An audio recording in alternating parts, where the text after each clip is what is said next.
un récit.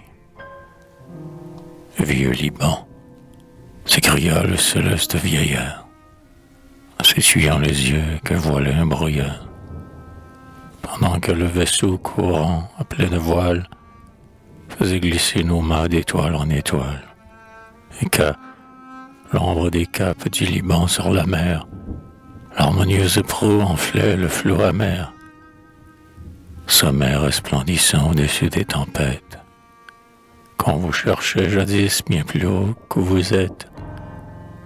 Votre front, qui n'est plus qu'un vieux crâne blanchi, du poids de l'océan n'avait jamais fléchi, et les flots du déluge, en minant vos collines, n'avaient pas sur vos flancs déchiré ces ravines. Vous ne laissiez pas voir, comme un corps sans manteau, ces rocs, grands ossements prêts à percer la peau. Mais vos muscles puissants, vaste épine d'un monde, revêtus à grands plis de bois, de sol et d'ondes, dessinant sur le ciel d'harmonieux contours, même en s'y découpant s'arrondissaient toujours. Si vous les aviez vus, mon enfant, dans leur gloire, tels que je les revois de loin dans ma mémoire, dans ces jours encore près de la création, votre œil fondrait d'amour et d'admiration. Vous voyez sur ces bords qui vident notre poupe, ces écueils mugissants que la lame découpe, ces grands blocs dentelés et froids du matelot, où monte et redescend l'assaut grondant du flot. Vous voyez dans les flancs des monts ces déchirures, coups de hache au rocher qui montrent ces blessures, et d'où par intervalle un rare filet d'eau pleut comme la sueur d'un flanc sous un fardeau. Puis ces granits sans ombre et ces cimes chenues, dont les escarpements semblent porter les nus, et qui fait dire à l'homme avec un cri d'effroi: ce globe fut-il fait pour la pierre ou pour moi? Eh bien, cette âpreté n'est que décrépitude. Tout était aussi grand, mon fils, rien n'était rude.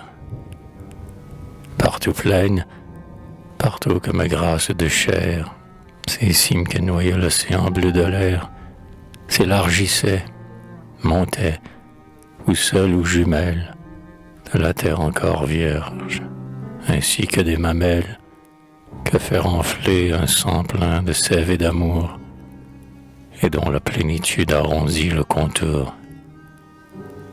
Ces neiges, dont le poids semble affaisser leurs hanches, ne posaient pas alors leurs mornes taches blanches au bleu sombre et profond d'un firmament plus pur, où le vert des rameaux se fondait dans l'azur, comme au bleu d'une mer qui dort sous le rivage. Le vert des bois se fond en doublant son image, jusqu'au dernier plateau que l'homme ne voit plus. Les chênes aux bras torts, les cèdres chevelus, s'élançaient hardiment en vivantes colonnes, pour porter à 100 pieds leurs flèches ou leurs couronnes. Ils décoraient la terre et ne la cachaient pas. De larges pans du ciel s'ouvraient entre leurs bras, pour que les vents, le jour, l'humidité céleste de la création visitassent le reste. La foudre quelquefois semant leurs troncs noircis, sur des croupes à pic les avait éclaircis. Les torrents n'avaient balayé leur rivage et laissé pour les yeux des vides sur leur plage, de sorte qu'entre l'onde et ses grands troncs épars, les pelouses laissaient circuler les regards, comme entre les piliers d'un dôme qui l'éclaire, le soleil fait jouer son rayon circulaire. De là brillaient les lacs à travers les rameaux, et sept fleuves creusaient 7 vallons sous leurs eaux, grandes veines d'argent qui de leur haute artère s'épanchaient à flots bleus pour féconder la terre, et que par 1000 nœuds ressemblaient comme un nid l'innombrable réseau des sources du granit. Oh, Quelle fleur croissait sur ce berceau des fleuves, quels cèdres étendaient leurs bras sur ces eaux neuves, quel oiseau se trempait l'aile dans ses bassins, quel firmament la nuit constellait dans leurs seins, quel murmure secret, quelle âme profonde sortait avec ses flots, chantait avec cette onde, quand le soir, retirant ses rayons repliés, dorait de feu rasant les troncs incendiés, et semblait allumer sur ses fumantes cimes un bûcher colossal pour d'immenses victimes. Quand ces feux des sommets réfléchis par la mer, dans ces vagues d'histoire paraissaient écumées, que les brutes, sortant de leurs antres sauvages, venaient rôder, bondir, hurler sur ces rivages, que les milliers de cris des nuages d'oiseaux, que l'innombrable bruit de tant de chutes d'eau, comme un orgue sans voix qu'une seule âme anime, donnait chacun un son au cantique unanime, et qu'un souffle des airs venant s'exhaler, la surface des monts semblait tout ondulée, comme un duvet ému du signe que l'on touche, frémit de volupté sous le vent de la bouche. Que les cèdres plaintifs tordaient leurs bras mouvants, qu'un nuage de fleurs soulevé par les vents sortait de la montagne avec des bruits étranges et des flots de parfums pour enivrer les anges. L'extase suspendait le cœur silencieux, les étoiles d'amour se penchaient dans les cieux, et celui qui connaît la colline et la plaine écoutait l'hosanna dont sa cime était pleine. Mais, disais-je en mon cœur, ce vieillard inconnu parle comme quelqu'un qui lui-même m'aurait vu. Il lut dans mon esprit ma pensée, mon trouble. Oui, j'ai vu, non par moi, non par ce regard trouble, non par cet œil de chair, mais par l'œil de ses seins, à qui Dieu, d'ici-bas, laisse voir ses desseins, à qui des jours futurs l'avenir dit le nombre, et pour qui dans sa nuit le passé n'a point d'ombre. Je croyais qu'ici-bas il n'en restait aucun. Dans ces jours ténébreux, mon fils, il en reste un seul, digne héritier de ces sacrés prophètes, dont l'éclair du Très-Haut illuminait les têtes.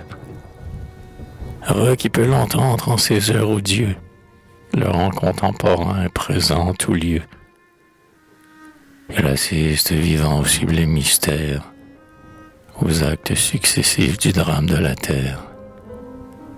Mais il faut, pour goûter du saint le divin fruit, lui porter un cœur simple et vide de tout bruit. Oh, dans quel coin du monde habite-t-il, mon père? Des montagnes aux mers, voyageurs sur la terre, pour chercher un rayon de pure vérité, j'ai laissé le pays par mon père habité, et la tombe où ma mère attend là-bas mon âme. J'ai pris par chaque main cet enfant, cette femme, j'ai confié leur vie au flanc de ce vaisseau, comme on emporte tout dans le pan d'un manteau. J'ai risqué mes trésors, mes amours et ma vie. Que voulez-vous de plus qu'un homme sacrifie? Eh bien, quand, au retour, ces flots en courroux, l'abîme engloutirait ses trésors et vous n'auriez pas payé trop cher ce grand spectacle, et sur la nuit des temps un éclair de l'oracle. Mais sur quel bord lointain vit cet homme de Dieu, et qui m'enseignera le chemin et le lieu? Levez les yeux, mon fils, vous voyez sur nos têtes ce groupe du Liban, tout voilé de tempête, dont les vastes rameaux, des feux du ciel fumant, blanchissent au soleil comme des ossements. Là, les fentes du roc laissent sortir de terre, de distance en distance, un sombre monastère. En les voyant d'ici, l'œil même du nocher ne saurait distinguer leur mur noir du rocher. Semblables à des capes qui brisent des nuages, ils s'élèvent au ciel d'étage en étage, noyés par les vapeurs dans les vagues de l'air. On en voit quelques-uns qu'aux lueurs de l'éclair. Nul n'en saurait trouver la route que les aigles. Tout un peuple pourtant suit là de saintes règles. Et, pour fuir l'esclavage et l'ombre du turban, le trou comme une ruche a percé le Liban. Là, suspendant son air au pan des précipices, il féconde du roc les moindres interstices. Abeilles du Seigneur, dont la cire et le miel sont d'obscures vertus qui n'ont de prix qu'au ciel. Quel est ce peuple saint? Ce sont les Maronites, tribu d'adorateurs, peuple de Cénobites, qui, semblables aux Hébreux dans leur captivité, a caché sur ces monts l'arche de vérité. Dans les simples vertus que l'Occident oublie, là, depuis 2000 ans, leur race multiplie. Ils n'ont pas recherché cette perfection qui s'affranchit des lois de la création. Par les chastes liens des enfants et des femmes, à l'amour du prochain, ils exercent leur âme. De leurs fruits, comme l'arbre, ils se font un honneur. Un fils est à leurs yeux un tribut au Seigneur, un serviteur de plus pour servir le grand maître, un œil, une raison de plus pour le connaître, une langue de plus dans le cœur infini, par qui, de siècle en siècle, il doit être béni. Ils ne se dérobent pas, mendiants volontaires, leur pain aux indigents comme vos solitaires. Du travail de leurs doigts pour tisser leurs habits, ils font filer le verre et paître les brebis. Ils sèment le froment au bord des précipices. Ils attellent au joug leur robuste génisse. Et souvent vous voyez ces pieux laboureurs, à moitié d'un sillon arrosé de sueur, aux accents de l'airain sortant du monastère, arracher tout à coup le soc fumant de terre, et, mêlant sous le ciel la prière au travail, chanter l'hymne en laissant respirer leur bétail. Sans jamais l'outrager, épurant la nature, leur vieux christianisme est une goutte pure de la source de foi, du breuvage sans fiel que la main de Jésus fit descendre du ciel, à l'heure où son cœur dit « Homme, je suis ton frère, mon royaume est le tien, et mon père est ton père. » Dans ce peuple est d'élu quelques-uns cependant, soulevés des si bas d'un soupir plus ardent, gravissant du Liban les sommets les plus rudes, sur la fin de leur jour hante les solitudes, où, livrés à l'esprit des contemplations, ils consument leur âme en aspiration. Nouveau pôle du désert qu'une caverne abrite, que le lion nourrit, que l'aigle visite. Il en est un surtout dont les anges, dit-on, ne prononcent entre eux qu'avec respect le nom, dont les hommes d'en bas, les plus vieux de leur race, ne connaissent plus l'âge, ont oublié la trace, et qu'ils n'ont jamais vu, dans leurs plus jeunes ans, qu'avec son front pensif, aux rares cheveux blancs, sa tempe, ses yeux creux et sa prunelle éteinte, où depuis 60 ans nulle clarté n'est peinte, mais qui semble brûler à des éclairs ardents, quoiqu'aveugle en dehors, regarder en dedans. Ah, celui-là, mon fils, c'est des choses étranges, sur l'enfance du temps, sur l'homme et sur les anges. Soit qu'un récit divin lui fût un jour conté, soit qu'au-dessus des sens son esprit soit monté, soit que dans les rigueurs dont il se sanctifie, son âme ait retrouvé le don de prophétie, et qu'au lieu de percer la nuit de l'avenir, elle sache évoquer des temps le souvenir. Comme un esprit robuste, à force de penser, rappelle du lointain sa mémoire effacée, voit les jours d'Adam comme ceux d'aujourd'hui. Mais c'est un dur travail de monter jusqu'à lui, Il habite, au plus haut de ces cimes visibles, un antre tout fermé de rocs inaccessibles, où le pas des mortels ne trouve aucun sentier. Le montagnard en vain gravit un jour entier. On ne peut découvrir la grotte sans prodige. On dit qu'à moins qu'un ange ou Dieu ne vous dirige, de peine et de sueur le corps anéanti, on se retrouve au point d'où l'on était parti. Mais l'esprit du Très-Haut, qui de si loin vous mène, vous conduira, mon fils, mieux qu'une trace humaine. Laissez la blonde enfant avec sa mère en bas, et demain au Liban j'accompagne vos pas.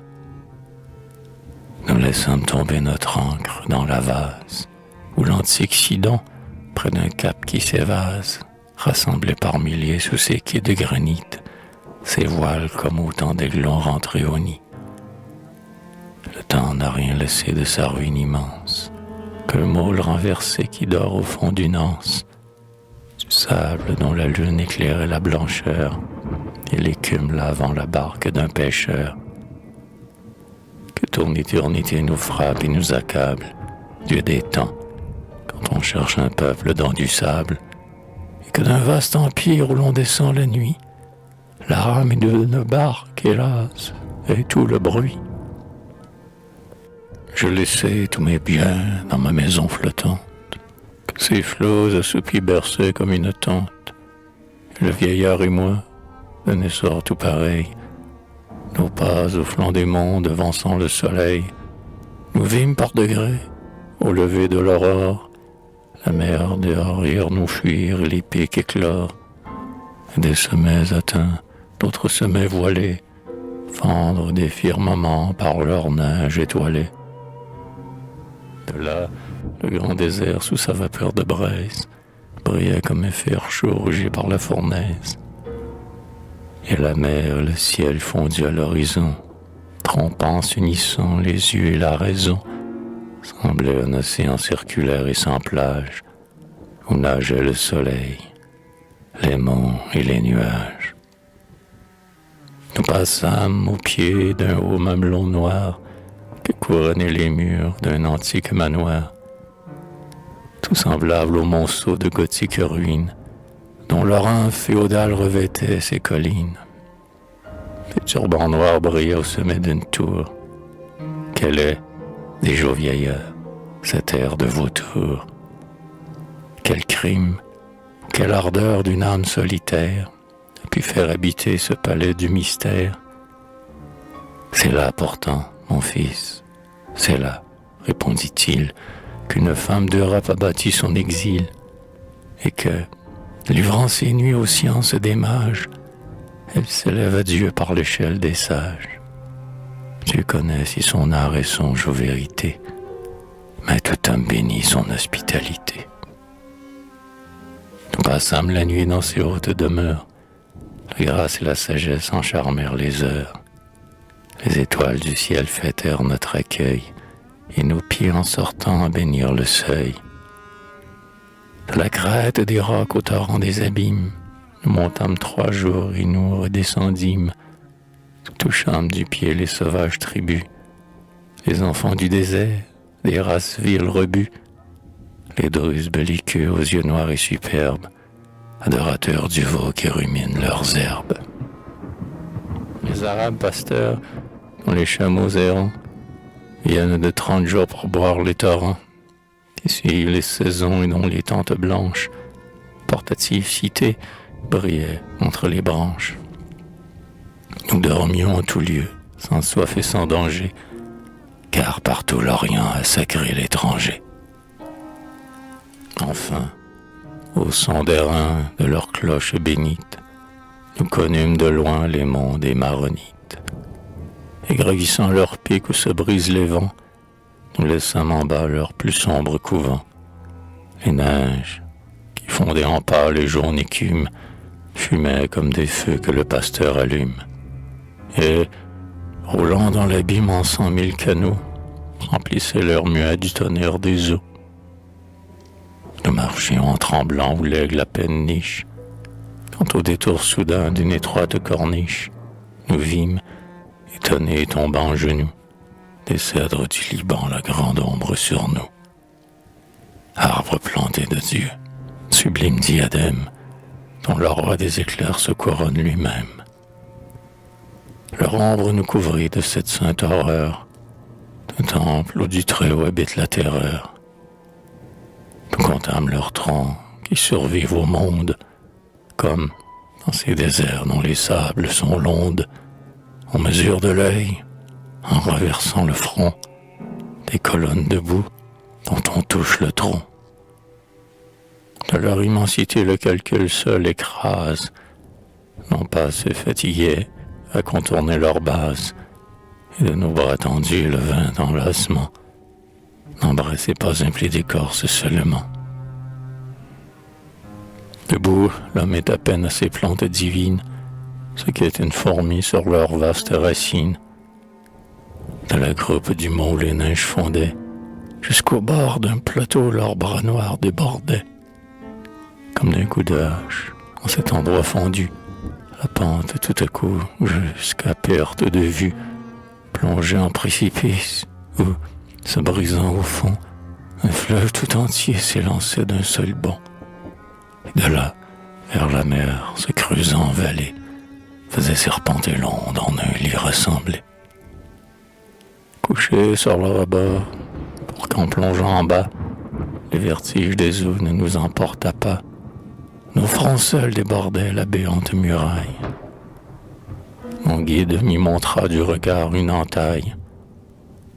À quelques pas de nous, comme une fente au mur, s'ouvrait dans ses parois un interstice obscur, semblable par sa forme aux portes colossales qui s'élèvent du seuil au toit des cathédrales. Devant cette ouverture, un grand banc de rochers, promontoire du mont plus lent s'ébréché, étendait de niveau quelques pieds de surface, où la mousse y les pas trouvé un peu d'espace. À travers de grands blocs de porphyre sanglant, notre œil en démêlait le sentier circulant. L'onde, dont le granit le plus dur se découpe, enlevait les bords comme ceux d'une coupe. Ce rebord défendait le regard et les pas de l'abîme ondoyant qui mugissait en bas. Une branche d'un cèdre, ainsi qu'un noir nuage, s'abaissant sur la place avec tout son feuillage, dont les perles d'écume étincelaient au jour, versait un peu de nuit et de fraîcheur autour, et laissait du matin les rayons et les ombres, luttant dans les rameaux joués sur ces décombres. Rendons grâce au Seigneur, dit le vieillard tout bas. Lui-même vers son sein il a guidé nos pas. Nous sommes arrivés. Ces gigantesques tiges, ces arbres de l'Éden sont les sacrés vestiges. Saint-Jardin, ces lieux ont conservé le nom. Ces cèdres étaient vieux au jour de Salomon. Leur instinct végétal est une âme divine qui sent, juge, prévoit et raisonne et combine. Leurs gigantesques bras sont des membres vivants qu'ils savent replier sous la neige ou les vents. Le rocher les nourrit, le feu les désaltère, leur sève intarissable est le suc de la terre. Ils ont vu s'enfléchir sur leur dôme géant le déluge rouler les flots des océans. C'est un de leurs rameaux que l'oiseau bleu de l'arche rapporta de l'abîme en signe au patriarche. Ils verront le dernier comme le premier jour. L'ermite sous leurs pieds a choisi son séjour. Voilà depuis les temps l'antre affreux qui l'habite, où l'esprit du passé nuit et jour le visite, où des rameaux sacrés peuplés d'illusions descendent sur ses yeux les saintes visions.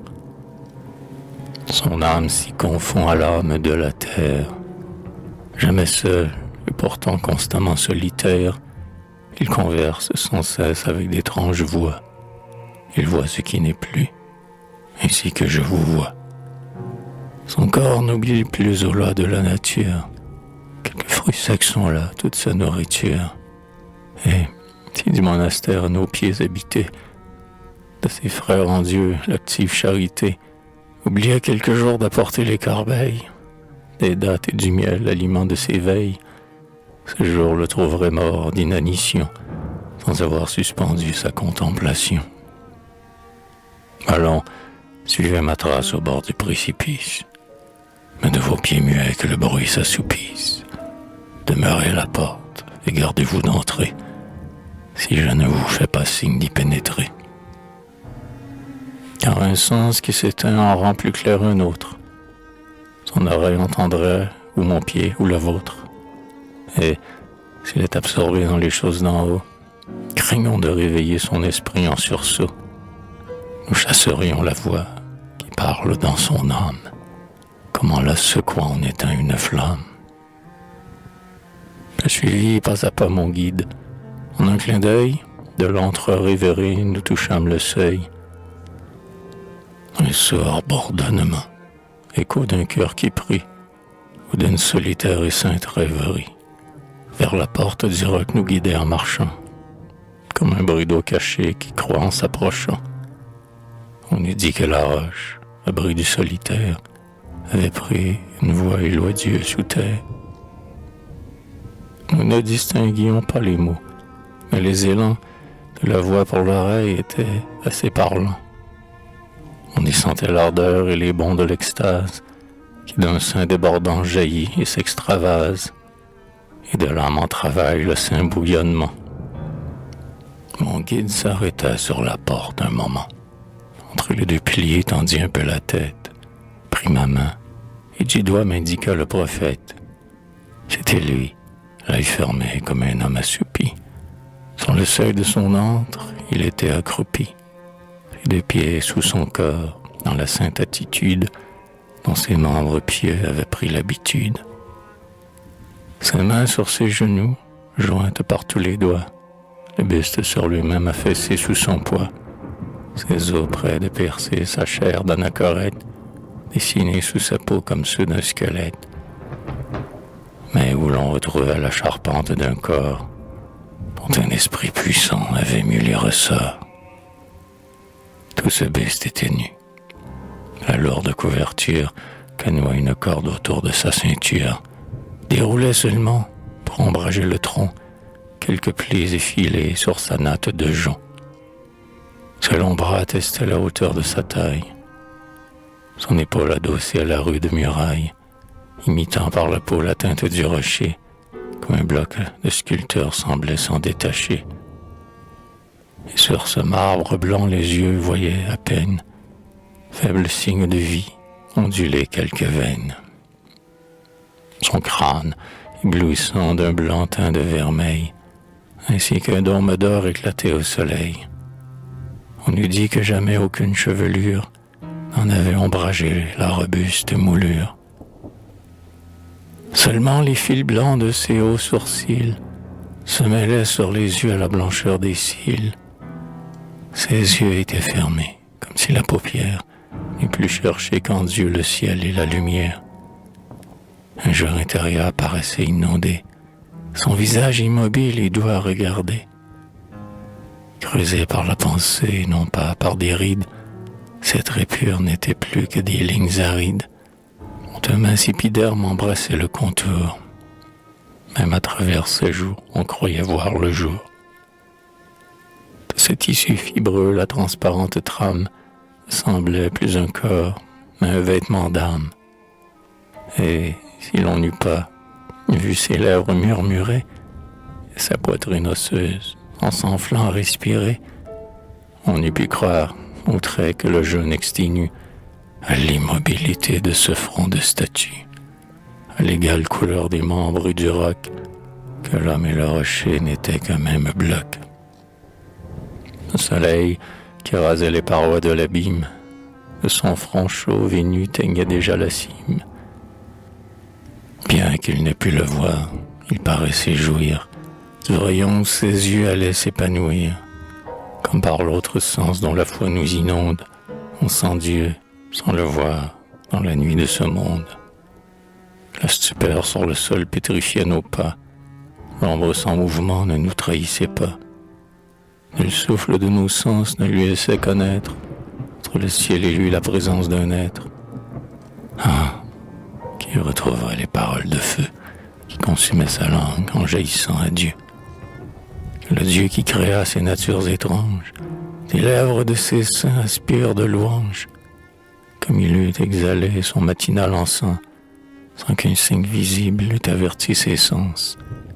Il se tourna vers nous, comme si la prière d'un jour surnaturel eût rempli sa paupière. « Approchez-vous de moi, dit-il, jeune étranger. De loin, depuis longtemps, je vous vois voyager. Vous venez, mon enfant, d'une ombre bien épaisse, chercher le jour à l'heure où mon soleil s'abaisse. Celui dont la main me rappelle au tombeau, avec une étincelle allume un grand flambeau. Du levant au couchant, l'inextinguible flamme de l'âme qui s'éteint se communique à l'âme. Ce flambeau du passé que ne souffle aucun vent, le mourant ici-bas le transmet au vivant. Toujours quelqu'un reçoit le saint manteau des lits, car Dieu ne permet pas que sa langue s'oublie. C'est vous que dans la foule il a pris par la main, vous à qui son esprit a montré le chemin, vous que depuis le sein d'une pieuse mère, de la soif du Seigneur sa grâce ardente altère. C'est vous qui l'a choisi pour venir écouter la voix de la montagne et pour la répéter. Mais de ces grands récits des merveilles antiques, hâtez-vous d'épuiser les sources prophétiques, car dans cette mémoire où Dieu les fit rouler, elles n'ont plus, hélas, qu'un instant à couler. Celui qui vous amène à mes dernières veilles veut que ma vieille voix meure dans vos oreilles. J'ai vu ma dernière heure avec vous s'approcher. Je vais laisser bientôt ma dépouille au rocher. Pressez l'heure fuyante où Dieu me laisse vivre. Lisez avant qu'un doigt ait déchiré le livre des secrets de la terre. Il est partout écrit. Parlez. Voulez-vous que j'ouvre mon esprit? Que le souffle divin, dis-je, l'ouvre lui-même? Qui suis-je pour parler devant la voix suprême? Eh bien, répondit-il, mon fils, recueillons-nous. Mettez entre vos doigts le front sur vos genoux. Quand vous relèverez de vos mains votre tête, la mort aura scellé les lèvres du prophète. Et 3 jours à ses pieds, nous restâmes assis. Ceci fut le second de ces 12 récits.